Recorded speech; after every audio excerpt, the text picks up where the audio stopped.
कि जब एग्ज़ाम के बाद ही नए एडमिशन होने हैं। तो रही बात एडमिशन फ़ी लेने का, जब एडमिशन ही नहीं होगा तो एडमिशन फ़ी नहीं ले सकते। जो नए बच्चे हैं उनका एडमिशन नए एडमिशन मार्च में एग्ज़ाम के बाद हो जाएंगे। सपोज़ यूकेजी वाला बच्चा एलकेजी वाला बच्चा यूकेजी में जाएगा, तो जब नीचे और एक क्लास आएगा तो वो किस क्लास में पढ़ेगा? जब प्रोग्रेशन हो जाएगी एग्ज़ाम के बाद, तभी वो एडमिशन उनको लेंगे। तो नए बच्चों को एडमिशन फीस भरना होगा जो नए एडमिशन ले रहे हैं। तो एज़ पर जो इसमें एक फ़ी फिक्सेशन कमेटी है, उसमें जो उन्होंने फ़ी डिस्क्राइब किया हुआ है, उसके अलावा कोई फ़ी नहीं भरना है।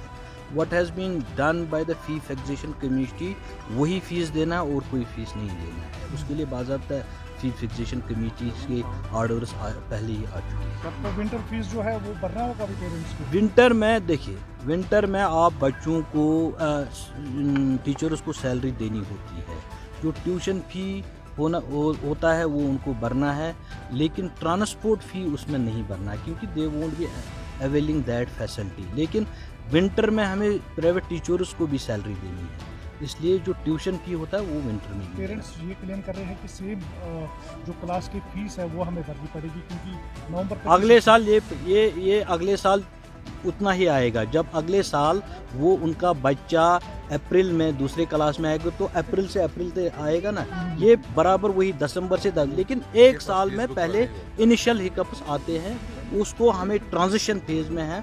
जब वो ट्रांजिशन हो जाएगा तो ये सारा क्लियरिटी उसकी सर, मेरे दो सवाल है आपको। पहला सवाल मेरा, कल ही एक नोटिफिकेशन जारी की गई कि कोई भी सरकारी टीचर प्राइवेट ट्यूशन नहीं कर सकता है। तो फॉर इंस्टेंस अगर किसी सरकारी टीचर को प्राइवेट ट्यूशन में पकड़ा गया तो उसके खिलाफ क्या एक्शन ली जाएगी? CSR में लिखा है, वो आप उस ऑर्डर में देख लीजिए, उसमें ऑलरेडी इलेबरेट किया हुआ है। सर, और जो आपने बताया था कि 15 तारीख के बाद हीटिंग अरेंजमेंट स्कूल में किए जाएंगे, कर रहे हैं, वी आर डूइंग इट। 15 नवंबर के बाद ही हमारे सरकारी दफ्तरों में भी हीटिंग शुरू होती है। उसी हिसाब से जहाँ जहाँ हमारे पास हीटिंग अरेंजमेंट है वहाँ हमने चालू किए। तो जहाँ पे नहीं है हीटिंग अरेंजमेंट वहाँ फेज्ड मैनर में हम कर रहे हैं। हमारे पास 11,000 के करीब स्कूल्स हैं, उनमें फेज। ये तो देखिए, आप ऐसे सवाल करते हैं जैसे पिछले साल भी यही इंफ्रास्ट्रक्चर, पिछले साल ये सवाल नहीं होते थे। पिछले जब आपने भी पढ़ा होगा, कब नवंबर में छुट्टियां होती थी, आप बताओ मुझे, फिर क्यों पूछते हैं आप? आज सर्दी ज़्यादा है। उस दिन उससे ज़्यादा सर्दी, जब डल जम जाता था तब भी हम स्कूल जाते थे। Sir, what about private school? क्या उनको आप क्या कोई कमेटी बना रहे हैं, कोई टास्क फोर्स बना रहे हैं जो प्राइवेट स्कूल में स्टार्ट करे कि किस लिए? है कि नहीं? वो already those things are already in place, सब सिस्टम में लिखा हुआ है। Whatever are the guidelines, that those guidelines will be follow.